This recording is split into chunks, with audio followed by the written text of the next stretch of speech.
Assalamualaikum warahmatullahi wabarakatuh. Alhamdulillahirabbil alamin, wassalatu wassalamu ala asrafil anbiya'i wal mursalin wa ala alihi wa ashabihi rasulillahi ajmain. Pertama dan paling utama sekali, marilah kita ucapkan puja-puji beserta syukur atas kehadirat Allah Subhanahu wa taala yang telah melimpahkan rahmat, nikmat beserta karunia-Nya kepada kita sehingga kita dapat melakukan Zoom pada pagi hari ini. Salawat beriringan salam tak bosan pula kita ucapkan kepada Nabi besar kita, yaitu Nabi besar Muhammad SAW. Baiklah, yang kami hormati Ibu Nelitawati SPD MPD PhD dan Bapak Singgih Ginanjar MPD, dan seterusnya kepada teman-teman yang hadir pada Zoom pada pagi hari ini. Sebelum kita memulai presentasi, sehendaknya kita membacakan ayat suci Al-Quran yang akan dibacakan oleh Naila Zulfa. Kepada Naila Zulfa dipersilahkan. A'udzu billahi minasyaitonir rajim.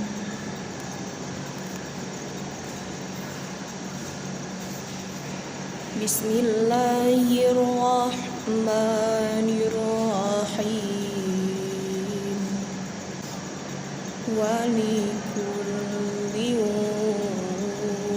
wijhatun huwa muwalliha fastabiqul khairat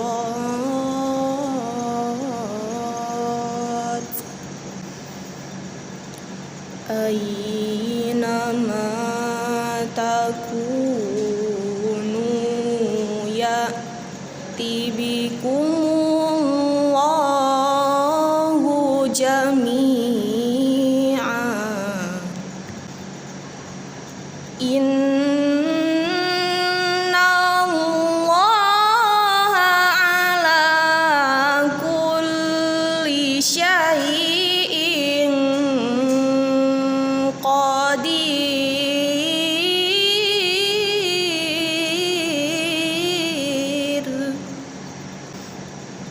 Wa min haitsu kharajta fawalli wajhaka syatral masjidil haram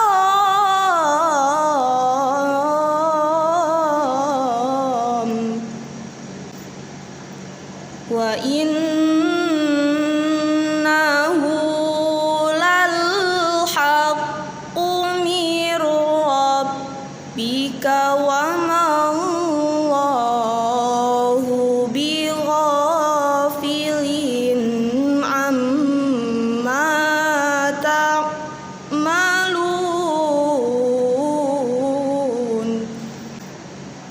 Wa min haitsu kharajta fawalli wajhaka syatral masjidil haram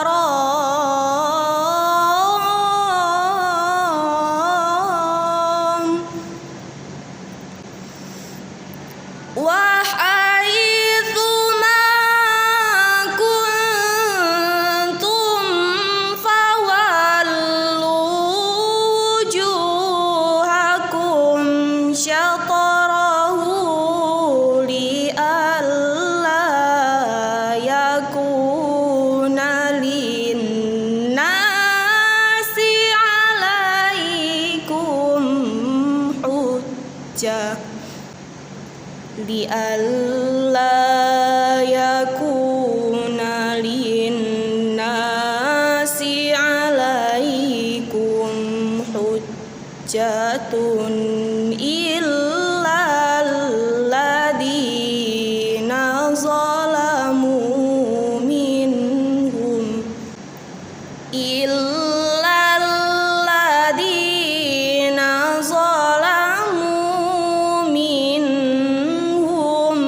fala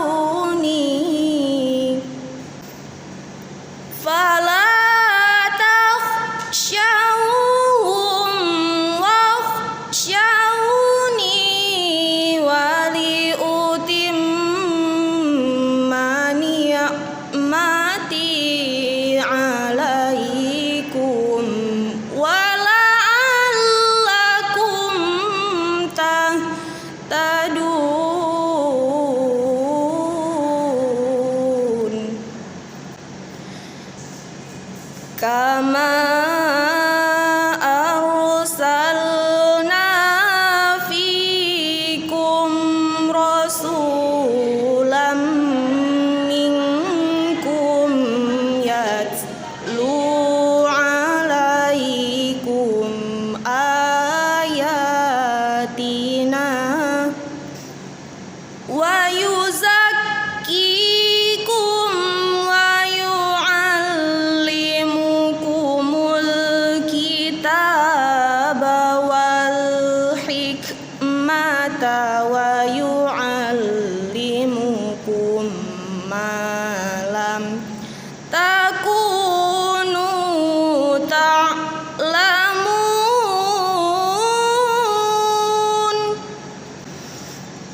fadhkuruni adhkurkum washkuru li wa la takfurun.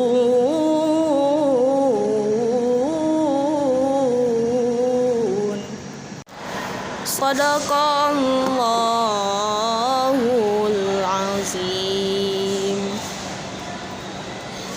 Artinya, terjemahan Quran Surah Al-Baqarah ayat 148 sampai 152. Aku berlindung kepada Allah jauh dari godaan setan yang terkutuk, dengan menyebut nama Allah yang Maha Pengasih lagi Maha Penyayang. Dan di setiap umat mempunyai kiblat yang dia menghadap kepadanya. Maka berlomba-lombalah kamu dalam kebaikan, di mana saja kamu berada. Pasti Allah akan mengumpulkan kamu semuanya.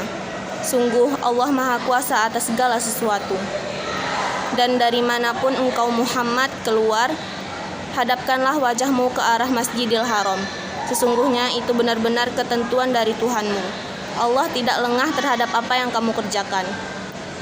Dan dari manapun engkau Muhammad keluar, maka hadapkanlah wajahmu ke arah Masjidil Haram. Dan di mana saja kamu berada, maka hadapkanlah wajahmu ke arah itu agar tidak ada alasan bagi manusia untuk menentangmu kecuali orang-orang yang zalim di antara mereka. Janganlah kamu takut kepada mereka, tetapi takutlah kepadaku agar aku sempurnakan nikmatku kepadamu dan agar kamu mendapat petunjuk. Sebagaimana kami telah mengutus kepadamu seorang Rasul, yaitu Muhammad, dari kalangan kamu yang membacakan ayat-ayat kami, menyucikan kamu dan mengajarkan kepadamu kitab Al-Quran dan hikmah, yakni sunnah, serta mengajarkan apa yang belum kamu ketahui. Maka ingatlah kepadaku, aku pun akan ingat kepadamu. Bersyukurlah kepadaku dan janganlah kamu ingkar kepadaku. Maha benar Allah dengan segala firman-Nya. Terima kasih kepada Naila Zulfa yang telah membacakan ayat suci Al-Quran di hadapan kita semua. Semoga pembaca dan pendengar mendapatkan pahala yang setimpal. Amin ya rabbal alamin. Baiklah, sebelum kami memulai presentasi, izinkan kami kelompok 7 memperkenalkan diri terlebih dahulu. Perkenalkan, nama saya Dina Bravelia, NIM 22002011 sebagai moderator, dan Naila Zulfa NIM 22002037 sebagai pemateri 1, dan Nadia Rahmawati NIM 22002036 sebagai pemateri 2, Desfitri Ramadhani NIM 22002010 sebagai pemateri 3. Baiklah, tidak memperpanjang waktu, kami kelompok 7 akan memulai presentasi ini dimulai dari pemateri 1 yang akan disampaikan oleh Naila Zulfa. Kepada Naila Zulfa dipersilahkan. Terima kasih kepada moderator yang telah memberikan saya kesempatan. Di sini saya akan menjelaskan sedikit banyaknya tentang fungsi pesan dalam organisasi. Yang dimaksud dengan pesan adalah susunan simbol yang penuh arti tentang orang, objek, kejadian yang dihasilkan oleh interaksi dengan orang. Dalam komunikasi organisasi, kita mempelajari ciptaan dan pertukaran pesan dalam seluruh organisasi. Pesan dalam organisasi ini dapat dilihat menurut beberapa klarifikasi yang berhubungan dengan bahasa, penerima yang dimaksud, metode diffuse, dan arus tujuan dari pesan. Pesan adalah segala hasil kegunaan akal budi manusia yang disampaikan untuk mewujudkan komunikasinya. Pesan itu bersifat abstrak. Lambang-lambang komunikasi disebut juga bentuk pesan, yakni wujud konkret dari pesan. berfungsi mewujudkan pesan yang abstrak menjadi konkret. Menurut Senjaja tahun 1994 menyatakan fungsi pesan dalam organisasi sebagai berikut. 1. Fungsi informatif. Maksudnya, seluruh anggota dalam suatu organisasi berharap dapat memperoleh informasi yang lebih banyak, lebih baik, dan tepat waktu. Informasinya yang didapat memungkinkan setiap anggota organisasi dapat melaksanakan pekerjaannya secara lebih pasti. Yang kedua, fungsi regulatif. Fungsi ini berkaitan dengan peraturan-peraturan yang berlaku dalam suatu organisasi. Terdapat dua hal yang berpengaruh terhadap fungsi regulatif, yaitu berkaitan dengan orang-orang yang berada dalam tataran manajemen. Mereka yang memiliki kewenangan untuk mengendalikan semua informasi yang disampaikan dan berkaitan dengan pesan. Pada dasarnya berorientasi pada kerja. Artinya, bawahan membutuhkan kepastian peraturan tentang pekerjaan yang boleh dan tidak boleh untuk dilaksanakan. Yang ketiga, fungsi persuasif. Dalam mengatur suatu organisasi, kekuasaan dan kewenangan tidak akan selalu membawa hasil sesuai dengan apa yang diharapkan. Adanya kenyataan ini, maka banyak pimpinan yang lebih suka untuk mempersuasi bawahannya daripada memberi perintah. Sebab pekerjaan yang dilakukan secara sukarela oleh karyawan akan menghasilkan kepedulian yang lebih besar dibanding kalau pimpinan sering memperlihatkan kekuasaan dan kewenangannya. Yang keempat, fungsi integratif. Setiap organisasi berusaha untuk menyediakan saluran yang memungkinkan karyawan dapat melaksanakan tugas dan pekerjaannya yang lebih baik. Sekian, saya kembalikan kepada moderator. Terima kasih kepada Naila Zulfa yang telah menyampaikan materi 1. Selanjutnya, materi 2 yang akan disampaikan oleh Nadia Rahmawati. Kepada Nadia Rahmawati dipersilakan. Baiklah, terima kasih atas kesempatan yang telah diberikan. Pada kesempatan kali ini saya akan membahas tentang jaringan komunikasi formal dalam organisasi. Yang pertama, jaringan komunikasi vertikal. Jaringan komunikasi vertikal yaitu jaringan komunikasi ke atas ke bawah atau dari bawah ke atas. Adalah komunikasi dari pimpinan kepada bawahan atau dari bawahan kepada pimpinan secara timbal balik. Dalam komunikasi vertikal, pimpinan memberikan instruksi, petunjuk, informasi kepada bawahan, sedangkan bawahan memberikan laporan-laporan, saran, atau pengaduan kepada pimpinannya. Yang kedua, jaringan komunikasi horizontal. Jaringan komunikasi horizontal yaitu komunikasi antar sesama, misalnya dari karyawan dengan karyawan atau manajer dengan manajer. Menurut Goldhaber, fungsi komunikasi horizontal itu ada 4. Yang pertama, koordinasi petugas. Para kepala departemen bertemu setiap bulan untuk mendiskusikan kontribusi tiap-tiap departemen terhadap tujuan sistem. Yang kedua, penyelesaian masalah. Anggota sebuah departemen berkumpul mendiskusikan bagaimana menangani minimalisir anggaran. Mereka dapat menerapkan teknik brainstorming. Yang ketiga, berbagi informasi. Anggota satu departemen bertemu dengan anggota departemen lain untuk menginformasikan data baru. Yang keempat, penyelesaian konflik. Anggota sebuah departemen rapat untuk mendiskusikan konflik mereka atau antar departemen. Bentuk jaringan komunikasi horizontal seperti rapat komite, percakapan telepon, atau aktivitas sosial seperti olahraga. Yang ketiga, jaringan komunikasi ke bawah. Jaringan komunikasi ke bawah menunjukkan arus pesan yang mengalir dari para atasan atau para pimpinan kepada bawahannya. Kebanyakan komunikasi ke bawah digunakan untuk menyampaikan pesan-pesan yang biasanya berkenaan dengan tugas-tugas dan pemeliharaan. Pesan tersebut biasanya berhubungan dengan pengarahan, tujuan untuk merubah sikap, membentuk pendapat, atau mengurangi ketakutan. Sekian penjelasan materi dari saya kembalikan kepada moderator. Terima kasih kepada Nadia Ramawati yang telah menyampaikan materi 2. Selanjutnya kepada Desfitri Ramadhani yang akan menyampaikan materi yang ketiga. Baiklah, terima kasih kepada moderator yang telah memberikan kesempatan kepada saya untuk menjelaskan tipe komunikasi ke bawah. Tipe komunikasi ke bawah terbagi menjadi 5. Yang pertama adalah instruksi tugas atau pekerjaan.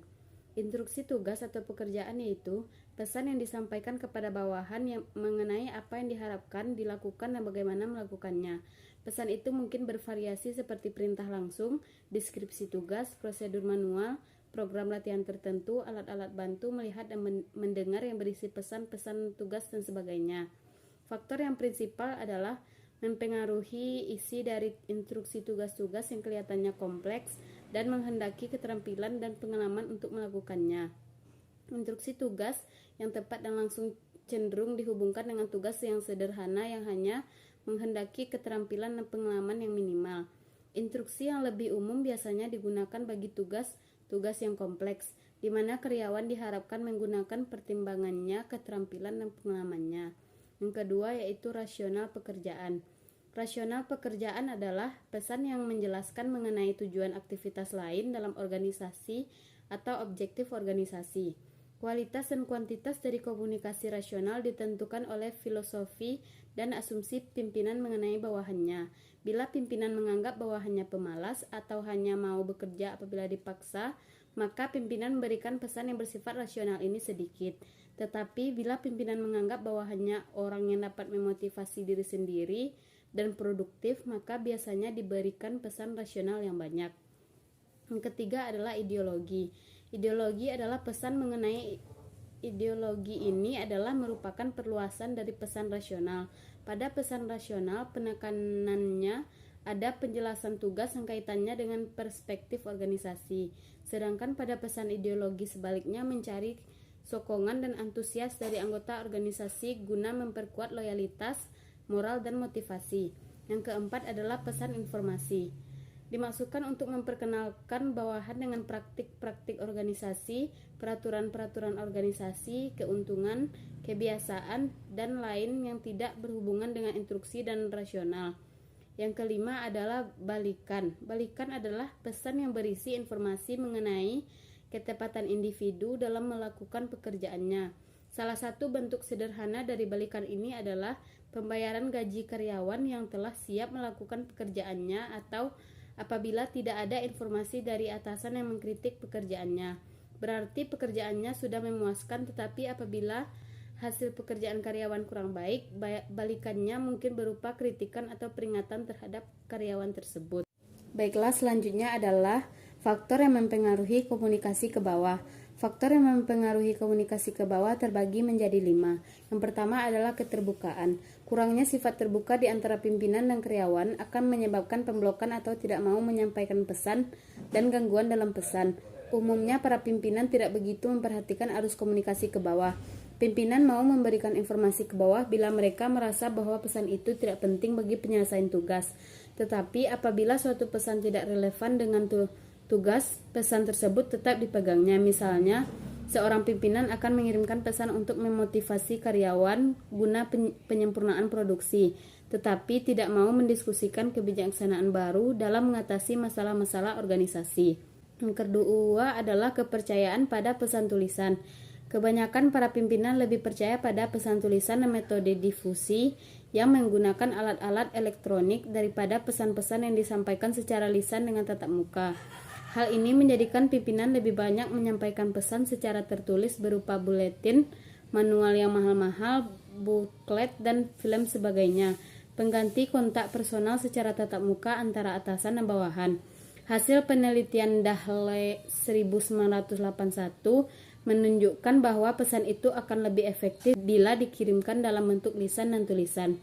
Jadi bukan hanya dalam bentuk tertulis saja, komunikasi tatap muka lebih disenangi oleh karyawan daripada media cetak. Meskipun hasil penelitian memperlihatkan hasil yang agak bertentangan dengan kepercayaan pimpinan tersebut, namun kepercayaan tersebut masih ada. Yang ketiga yaitu pesan yang berlebihan. Karena banyak pesan-pesan dikirimkan secara tertulis, maka karyawan dibebani oleh memo-memo, buletin, surat-surat pengumuman, majalah, dan pernyataan kebijaksanaan, sehingga banyak sekali pesan-pesan yang harus dibaca oleh karyawan. Reaksi karyawan terhadap pesan tersebut biasanya cenderung untuk tidak membacanya. Banyak karyawan hanya membaca pesan-pesan tertentu yang dianggap penting bagi dirinya, dan yang lain dibiarkan saja tidak terbaca. Yang keempat yaitu timing. Timing atau ketepatan waktu pengiriman pesan mempengaruhi komunikasi ke bawah. Pimpinan hendaklah mempertimbangkan saat yang tepat bagi pengiriman pesan dan dampak yang potensial kepada tingkah laku karyawan. Pesan seharusnya dikirimkan ke bawah pada saat yang paling menguntungkan kepada kedua belah pihak, yaitu pimpinan dan karyawan. Tetapi bila pesan yang dikirimkan tersebut tidak pada saat dibutuhkan oleh karyawan, maka mungkin akan mempengaruhi kepada efektivitasnya. Yang kelima adalah penyaringan. Pesan-pesan yang dikirimkan kepada bawahan tidaklah semuanya diterima mereka, tetapi mereka saring mana yang mereka perlukan. Penyaringan pesan ini dapat disebabkan oleh bermacam-macam faktor, di antaranya perbedaan persepsi di antara karyawan, jumlah mata rantai dalam jaringan komunikasi, dan perasaan kurang percaya kepada supervisor. Menurut Mellinger, karyawan yang kurang percaya kepada supervisor mungkin memblok pesan supervisor. Mungkin hanya itu yang bisa saya jelaskan. Saya kembalikan kepada moderator. Baiklah, terima kasih kepada Desfitri Ramadhani yang telah menyampaikan materi 3. Sekian hasil presentasi kelompok kami. Kurang dan lebihnya kami mohon maaf. Saya akhiri dengan Assalamualaikum warahmatullahi wabarakatuh.